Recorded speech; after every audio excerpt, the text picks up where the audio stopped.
Nako, heto na po mga kaubayan, SP Cayetano resign na. Aba, nagtatanong po mga kaubayan at heto nga, Alan Cayetano, sinuplak si Soto, Lacson at Tulfo.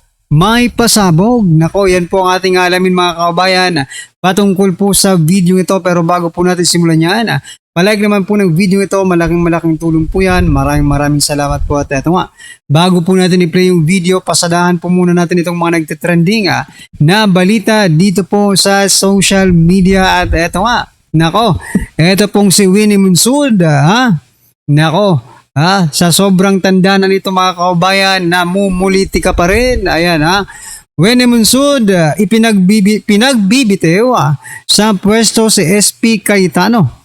You should resign. Aba, ano kaya ang dahilan mga kaubayan kung bakit pinagre-resign itong si Winnie Monsud mga kaubayan? Ito po ang dahilan. Sabi po dito, nanawagan sa economist at dating National Economic and Development Authority NEDA Chief Winnie Monsud na magbitiw sa kanyang posisyon si Senate President Alan Peter Cayetano.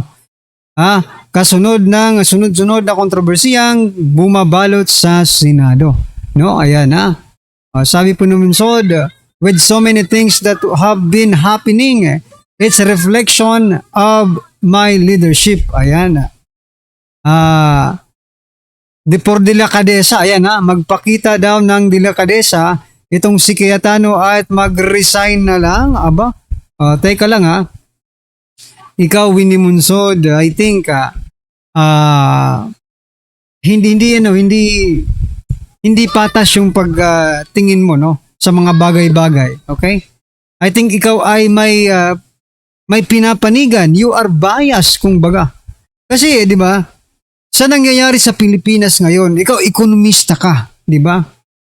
Ekonomista ka. You know how to see, the economy status of the Philippines, di ba?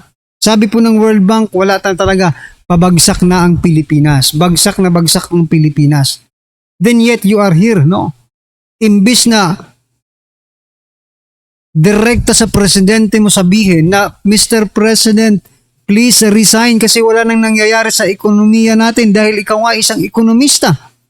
At nanggaling ka pa sa NEDA, alam na alam mo kung paano nag-grow at bumabagsak ang isang nation, di ba? Pero mali ka yata ng tinatahulan. Bakit si SP Cayetano ang mag-resign?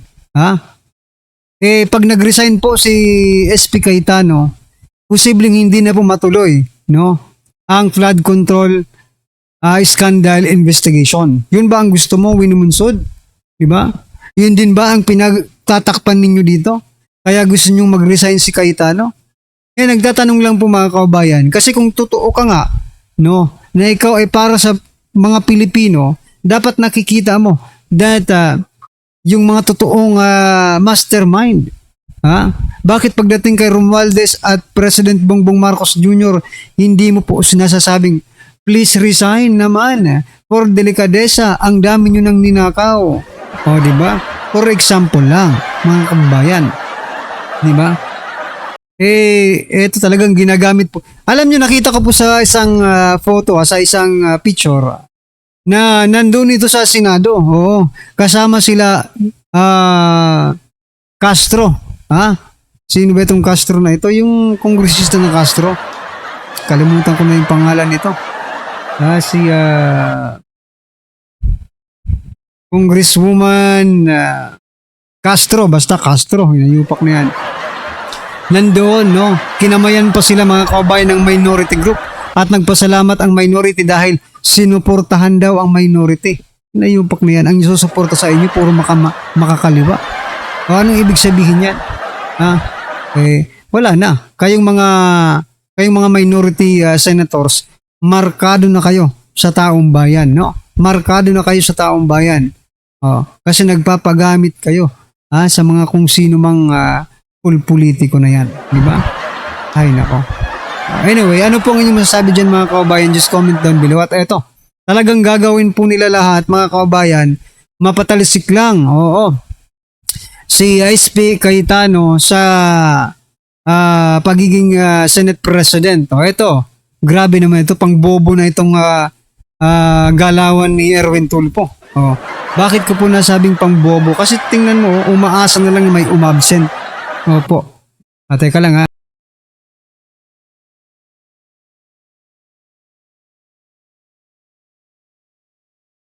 O, ayan po mga kaubayan.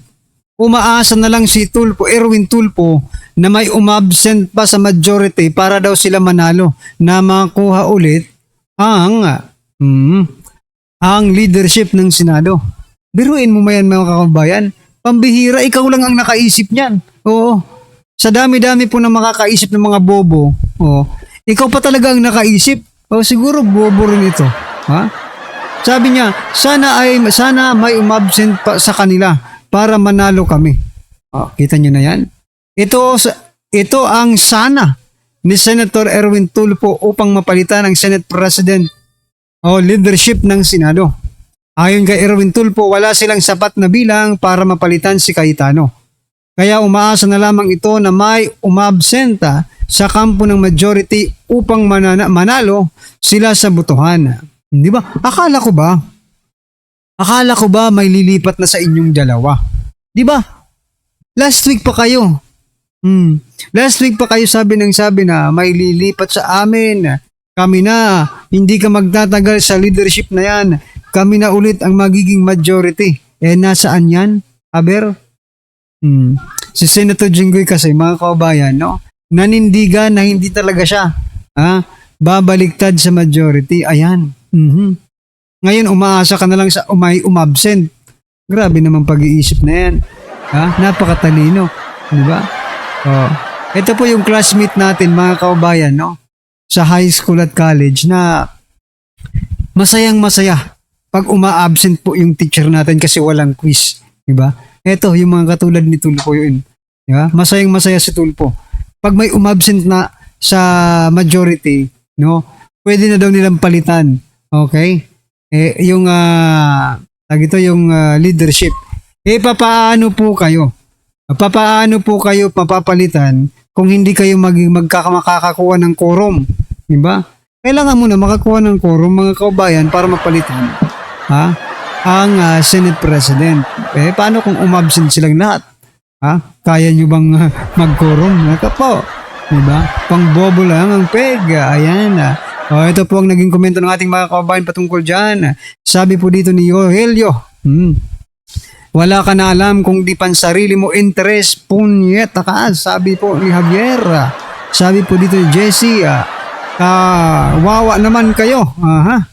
Ba't ba masyado kayong uhaw sa posisyon na yan?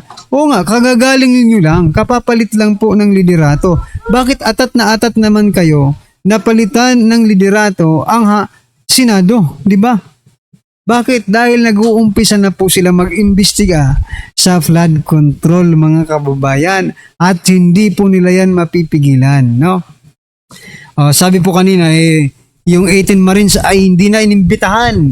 Opo, binawi po ni Senator Pia Cayetano, no? Yung invitation ng 18 Marines. Dahil ang mag-iimbita po sa kanila ay walang iba kundi ang magiging chairman ng subcommittee na si Senator Rodante Marcoleta. Yari kayo, akala nyo makakalusot kayo? Hindi kayo makakalusot. Invited pa rin yung 18 Marines, no?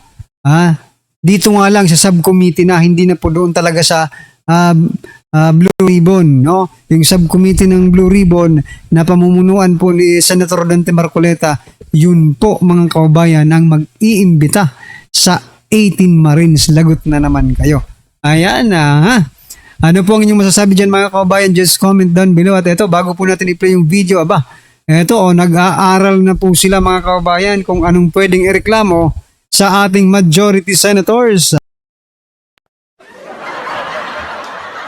Sabi po dito, mga kaubayan, Tito Soto, nagbabasa ng rules habang hinihintay ang majority. Aray ko po, Marami po kasi ang kumalat sa mundo ng social media, mga kaubayan, na ito daw pong majority ay irereklamo. Irereklamo nila sa Ethics Committee para naman po mabigyan ng disiplina. Oo. Kaya yan, magbabasa po sila ng rules para makakita ng butas patungkol po sa nangyaring ito mga kababayan. Talaga, no? Sige, basahin nyo yung buong libro na yan. Baka sakaling makakita kayo ng isang butas na pwede nyong mapalitan si SP Alan Cayetano, no? Dahil hindi talaga kayo makakuha ng sapat na numero to impeach or to impeach nga, di ba? Or para mapalitan itong si Senator Alan Cayetano bilang Senate President. Ayan mga kababayan, ano po ang inyong opinion dyan? Just comment down below mga karibin natin at eto. Pasadahan na po natin yung video. Pasok pa. I thank God for this opportunity to again directly talk to you, mahal namin mga kababayan, sa Luzon, Visayas at Mindanao, lalong-lalo na po sa mga nagsasakripisyong Pilipinong nagtatrabaho abroad. Magandang hapon sa inyo. Parati po natin pinagdadasal na pagpalain ang ating bansa. Kasama po sa pagpapala ay ang katotohanan. This verse, John 8:3-2, "Then you will know the truth, and the truth shall set you free." Madalas po ito makot, "The truth shall set you free." Yan po ay pwedeng gamitin sa spiritual, sa religious. It's a biblical principle, but it is also applicable to everyday life. For example, yung isang addict sa sugal man, sa drugs, pag hindi niya inamin sa sarili niya yung katotohanan na ako'y addict, na siya'y addicted sa drugs, for example, hindi siya masaset free. Hindi magkakaroon ng pagbabago. Lies continue to enslave us. Truth set us free. So today, I'm here to tell you some fundamental truths about what is happening in the Senate and in our country. Let me start with the May 11 change in leadership and also on the walkout by the minority. In both cases, may objective. Nung May 11, kaya pala nandun yung NBI, kaya pala pinapasok ng mga nasa majority noon at nasa minority ngayon, ayaw nila magkaroon ng palitan ng leadership. Ang sinabi nila na hindi katotohanan ay dahil daw to sa impeachment. Pero yung pala, ito'y tungkol sa maraming bagay, kasama po na magkaroon ng independent, impartial impeachment, but also ayaw na magkaroon ng hearing sa Blue Ribbon na kung saan lalabas ang buong katotohanan. Marami pang ibang issue na sa mga susunod na araw ay pag-uusapan. We're listening to you, we hear you, na ang pangunahing issue ay trabaho, ay kita, ay ang taas ng presyo, yung araw-araw na kabuhayan ng ating kababayan. Yan po ay pinakamalaking issue. Ang ating survival, spiritual, physical, financial survival is always a priority. Pareho din sa health po yun. Yun po ang speech ko noon. Na ang ating spiritual health, physical health, mental health, financial health ay napaka-importante at dapat we look at the bigger picture. Pero tignan nyo po, para siguraduhin na mapagsilbihan kayo ng bagong majority, we want to make sure that kahit anong gawin ng outside forces, maging administrasyon o yung 11, nandyan yung 13 or at the very least 12 para yung sinasabing subukan naman natin ito. Masubukan nyo kung anong madideliver namin sa inyo. Ang problema, for the last 3 weeks, walang ginawa. Kung hindi takutin kami, i-twist ang aming arm, operan ng kung ano-ano para lumipat sa kanila. I'll go back to that later on. What's my point? You want an independent Senate. Our Constitution provides for the separation of power. Bakit separate? Because they are interdependent, but they are independent. Ibig sabihin po, one cannot survive without the other. Hindi naman po pwedeng walang judiciary. Hindi pwedeng walang executive department. Pero hindi naman po pwede po na executive department lang at puppets lang po ang nasa judiciary or in this case, the legislature. So nung nag-walk out po sila, anong sabi nila? Nautakan ang majority, nagamit ang rules ng minority. Ang sabi nila, master ang play ni Senator Tito Sotto dahil alam niya yung rules. Ayaw po nila na magkaroon ng online dahil sa bibig na rin nilang nanggaling. Sabi nga nila, ang isda sa bibig ng gagaling, may ikukulong daw. Bakit nila alam yung timing sa kulong? Sinabi ni Senator Jinggoy, hindi lang ngayon nangyari sa kanya yan, since February. Wala na daw kaso, pag siya po ay sumunod sa kanila. In this case, lumipat. So sabi ni Senator Jinggoy, sa susunod na kabanata na lang, sasabihin niya po or sa kanya niya sasabihin po ano ebidensya niya kung sino-sino. Hindi hearsay sa akin to dahil napakinggan ko yung ilan nilang conversation. So alam ko for a fact na totoo na binabargain ang kanyang kaso, mabalik lang ang majority sa ngayon na 11 o minority. Kaya parati ko inuulit-ulit, huwag kayong magpa-11 sa 11. Eh sabi nila ngayon, paano na yan? 11-11 na. So isi-simplify ko po ha. Ito po yung main message ko ngayon. Isi-simplify ko po ha. Main message na nakaugnay sa truth. Truth. Nag-walk out sila dahil ayaw po nila na makaboto yung ilan naming mga kasama. Yung po, sa kanila mismo nanggaling yon. Objective ng walkout nila, sila ang maging majority. So ngayon naman po na walang quorum at walang session yesterday and today, may kasamang mga protesta yon, protest against a puppet Senate na gusto nila. But it is also a parliamentary tool to ensure na tuloy ang Blue Ribbon hearing sa Thursday. Ulitin ko po ha, ginamit nila yung parliamentary tool na walk out para po hindi matuloy ang pag-change ng rules. So ngayon po ang majority, ginagamit din po ang rules sa tama, morally, legally, to ensure na hindi agawin ang mga committees para po matuloy ang hearing ng Blue Ribbon sa Thursday at ang iba't iba pang mga importanteng hearing sa bawat committee. Yes, you heard me right. Sa kanilang official or unofficial spokespersons, no? Meaning sila mismo or yung mga avatar nila or yung mga vloggers, formal, informal, PR spokesperson ang nagsabi na sa 11-11, umabsent lang yung isa, mag-abstain lang yung isa, they can move. Sabi po sa isang pahayag o isang vlog at sa iba pong mga news reports, di ba? Pwedeng maging lame duck Senate President, si Alan Cayetano. Taga-Taguig at Pateros po kami. Kahit lame duck, lumalaban pa rin. No? So alam po namin plano nila. Ang plano nila, abangan, tanggalin ang mga committee sa legitimate majority. Why do I say legitimate majority? In a completely independent Senate, 13 is 13. Kahit nasa abroad, kahit fugitive, kahit na nakakulong. In a democracy, you cannot say, I love democracy. Tapos pag minority ka, gusto mo, ikaw masunod. Pag minority ka, you have a moral influence to try to influence the majority. But you cannot supplant your decision for the decision of the majority. We have the majority. 13 elected senators out of 24. Actually, 14 kami na pressure nila yung isa. In the future, I can show you paano siya tinakot and I can show you kasama talaga namin. Ang problema nga tinakot at ang pagpihit ngayon pagkakulong ni Senator Jinggoy ay ginagamit nilang panakot sa iba. Don't get me wrong ha. I'm not blaming the Sandigan Bayan or the law or legal processes.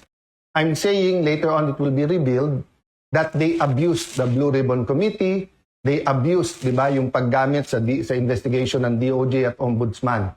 I won't go there right now because I want everyone to fully understand the situation. So yan mga kababayan, ako, napakatindi pala ng mga napangyayari dyan mga kababayan ha. Anyway, ano po ang inyong masasabi dyan mga karibin natin? Just comment down below at syempre, huwag pong kalimutang i-like ang video ito. Malaking tulong po yan. Maraming salamat po.